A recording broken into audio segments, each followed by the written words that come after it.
Hey guys, I'm Coach Jens. And I'm Tess. Tess? Coach Tess? Also known as. Also known as intern Liz, yeah. So guys, welcome to Marchon. What we wanted to do was take this really cool opportunity to kind of show you some of the exercises we are incorporating into all of our training, whether it's with the coaches that we work with, whether it's our clients on the small group training floor, or all the way through to the athletes online. And when it comes to this rig, it allows us to explore and actually start to bridge that gap between functional fitness, functional bodybuilding, and everything in between. So let's go and have a look. One of my favorite things about this is the single arm row. So what we're going to do is we're going to have Tess grab her with the right hand, sit down on the floor. There's a couple details here that we want to see, okay? So number one is the fact that we actually want to move Tess laterally as she goes through this rep. So at the top here, what we want to do is we want to almost like keep the rib cage down and push her rib cage laterally, take a deep breath into that space, and then as she pulls down, she exhales, really stacks that rib cage and almost bends this way, and then come back up, deep breath in. So we're getting some expansion at the top, and then come down and pull down, and some compression. Keep going for a couple reps. So this particular one is so nice when it comes to like almost like a mobility drill, right? Let's call it like loaded mobility, where we're able to just kind of move the spine. It's quite dynamic. We have some like breathing protocols actually taking place, and it's just a really cool exercise. It almost creates a little bit more sensation and awareness of that lat, which is really, really cool. Great work. So then for me, what I also like with that, so if you go, okay, well, we've got the single arm variation, of course you can go to this pull down. So on a small group training floor, if you're looking to develop some of your clients who might not have the necessary strength to go into a pull-up, hey, guess what? Now we can actually have the benefits of a cable pull down rather than a resistance band where the resistance curve is not really contributing to that in which we're trying to establish, you know, to get them stronger. So in actual fact, what we can do is we can have them seated in a bilateral pull down and actually facilitate that strength that we're trying to achieve. The next, one of my next favorites would be a seated row. Same thing. So Tess, if you come down and have your right leg pressed against here. Right leg, yeah. Yeah, and one of the details I like with this, so head back now, come back as far as you can. There we go, because you've got such long arms. Right, so one of the details I like about this is actually just lining up, you know, appropriately. So your body's this side of the cable. And then what we'll do is we'll have her pull nice and low, her elbows kind of driving towards the hip.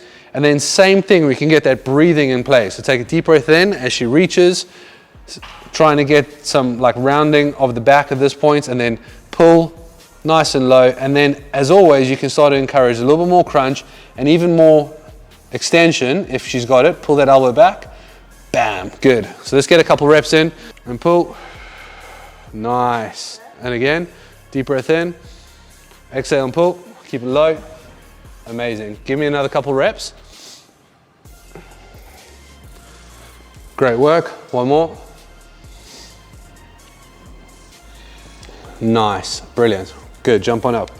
So really, those are two exercises where we're starting to think, hey, we want to try and develop the lats for our clientele, right? And if you look at some of the doses of lat development within most functional fitness programs, it is actually quite poor. So unless you have a pull-up, or you might be doing like a bent over row, most coaches find themselves not actually programming enough good lat work. And we need our clients to develop their lats so we can stabilize that lower back and actually facilitate all those other compound lifts.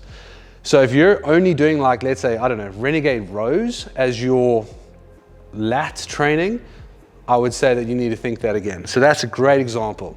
The cool thing about being single arm is we're getting to move that rib cage around.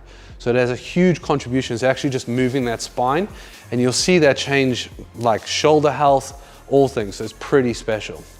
Another variation that I really love from this low spot is just a single arm tricep extension. So what we're going to do is we're going to have Tess come stand over here. All right, we're going to play around with your angles, Tess. And we're going to work on getting into this overhead position and then back down, okay? Feet shoulder width? Yeah, feet shoulder width apart. Drive that arm up nice and high. Straighten that arm up. Okay, so let's hang out there for a second. Let's stack this rib cage, stack the pelvis. Now keep this bicep there, so nice and locked. So you're constantly reaching. Then you pull that down, get a stretch in the tricep, and then drive back up. Good, keep that position. There's nothing there, Jen. So what's really cool about this is you might think, well, this is like, oh man, this is so bodybuilding. But let's think about it, right? We're keeping that shoulder in a nice, healthy position overhead, and we're looking to develop capacity and stability here while moving through this range. It's actually a fantastic opportunity to play around and expose this new range and get some more capacity. Great work, okay? Nice work, Tess. And over time, you can actually play around with how much range you have and even how much rotation we demand out of that shoulder. So it's really, really cool. So then on top of that, you can start thinking about other variations. I mean, some of the good benefits is the fact that we can start introducing some cable like bicep and tricep work, because guns matter, guns matter. But also, like, if you think about it, right, how many coaches have clients say, I want to develop my pull-ups, and they only just do pull-ups, but they don't do anything to actually develop elbow flexion, right? So actual biceps to do the job as well. So all these little exercises really matter. So then on top of that, you can go into things like your wood chops and actually moving that spine. Okay, so you're gonna go from a high to low. You can hold the handle with both hands. There we go. Okay, you got that? All right, so again, a great opportunity to start moving around that spine and owning some positions, right? I love this for Tess. And then because we've got this high to low position, we can get her to seriously stack across the body. Exhale as you come across, bam, and keeping this leg in front is actually closing that angle as well. So it helps her disassociate between upper body and lower body as she's moving through that range. Again, bring it back to that in which we're trying to develop with our clients. Like, if we want to truly be able to facilitate them having a more mobile T-spine, being able to be more healthy and express different ranges of movement, this is something that's now going to be fundamental. And because it's cable versus band, it's such a better resistance curve as she moves through. Great work. Nice. Okay, so we're going to start with the dips. So we've got the dip bar out here. Jens is going to jump up, and rather than just collapsing into those shoulders, he's really going to press the bar away.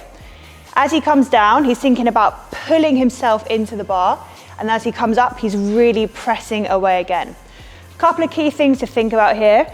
When we come down, we don't want the shoulders to round forward. So you can see how Jens' shoulders are nice and pulled back. His elbows are just traveling in a really natural direction. We're not trying to pin them in, we're not trying to push them out. We can start playing with the breath work here as well. So Jens would exhale as he drives up, brace, stay nice and stacked through that midsection, and then use that forceful exhale as he comes out of the bottom of the movement. All right, coming into the barbell back squat. So something we see quite a lot with clients is that they struggle to create enough tension through their lats when squatting. That's why the rig is so good, because we get to use those lat pull down variations just to help create that tension through the lats, which is then going to help benefit our squats. Jens is going to run us through a couple of reps, really putting that bar down into the back to switch those lats on. And another great thing about this rig is that you can have two people squatting at the same time. You are going to be facing each other, or you can face yourselves out, but you can then facilitate two people on one rig instead of one. So running us through the squat, Jens is coming down, staying nice and stacked, keeping that chest upright and making sure he's not collapsing forwards. Really take note of his elbow position here. They're pulled in and under the bar rather than flaring out. Again, helping to create that tension through his lats. Beautiful. Last rep. Nice. And then walk it in for me there. All right, so the final movement we're going to get Jens to do here is the front squat. Again, we can have two people squatting at the same time rather than one. So we're going to come under the bar here, stacking it on the shelf for the shoulders, getting those elbows up. Feet coming into that hip to shoulder width position, slight turn out of the toes. And a drill that Jens actually really helped me out with today is imagine there's a box out in front of you. So as you come down, you want those knees to touch the box and then stay in contact with it as you drive yourself back up. So that's going to prevent your hips from shifting back too much and the chest collapsing forwards, just like this, as you come out of that squat. Nice stuff, lovely. And those are two of our favorite squat variations wrapped up with the black box rig. Ultimately, for us, having this rig has allowed us to really move the needle in the lives of the clients and the people we serve. And as mentioned before, it is the ultimate training ground, the ultimate proving ground, to be able to try and test our protocols and make sure that we can make an impact here, both in the coaches that we work together and actually play around with these things, as well as all the way out to the global community, both online and the coaches we serve. Thus, there's an impact. And for us, impact is everything.